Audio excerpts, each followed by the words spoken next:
It's been a spirited and civil debate, and now the teams get one last chance to make their case. We have time for brief closing statements, starting with George Will.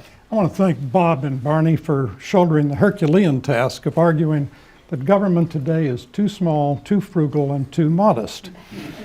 I think big government harms prosperity. It harms prosperity by allocating resources, not in terms of efficiency, but in terms of political power that directs the allocation. I think big government harms freedom because it is an enormous tree in the shade of which the smaller institutions of civil society cannot prosper. And most of all, big government today harms equality. It harms equality because by concentrating power in Washington in big government, it makes itself susceptible to the rent-seeking by big, muscular interest groups, the only people who can come to Washington and bend the government to private purposes. Get the government out of our lives, more and more you will find that freedom and the market allocations of wealth and opportunity prevails.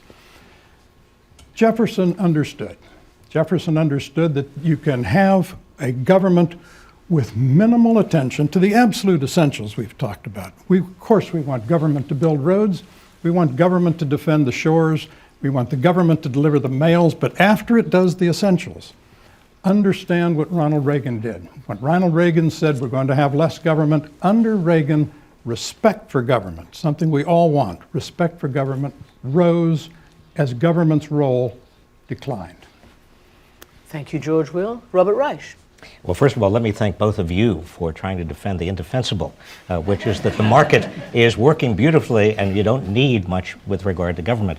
I think if I can summarize what my debating partner and I have been saying, it's that the issue is not so much how large government should be, but who government should be for.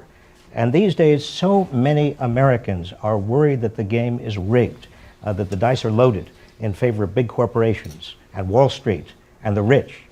And indeed, what George, you have said over and over again, and Paul Ryan, you have said, is that yes, there is too much crony capitalism. There is too much of big corporation and the rich and Wall Street.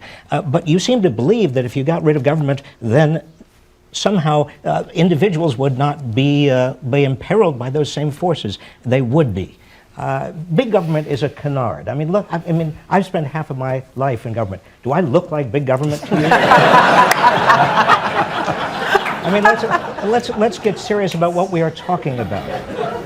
And let's make sure that we understand we are living in a society where people care about jobs, they care about wages, they can't get ahead because so much wealth and income are at the top and taxes are not being paid at the top to finance education and healthcare and infrastructure that everybody depends on to get ahead. Upward mobility is being slowed because of that inequality and that inability of us to actually have the effect we the people, not we the corporations, not we Wall Street, not we the rich, want to have. Robert Reich, thank you very much.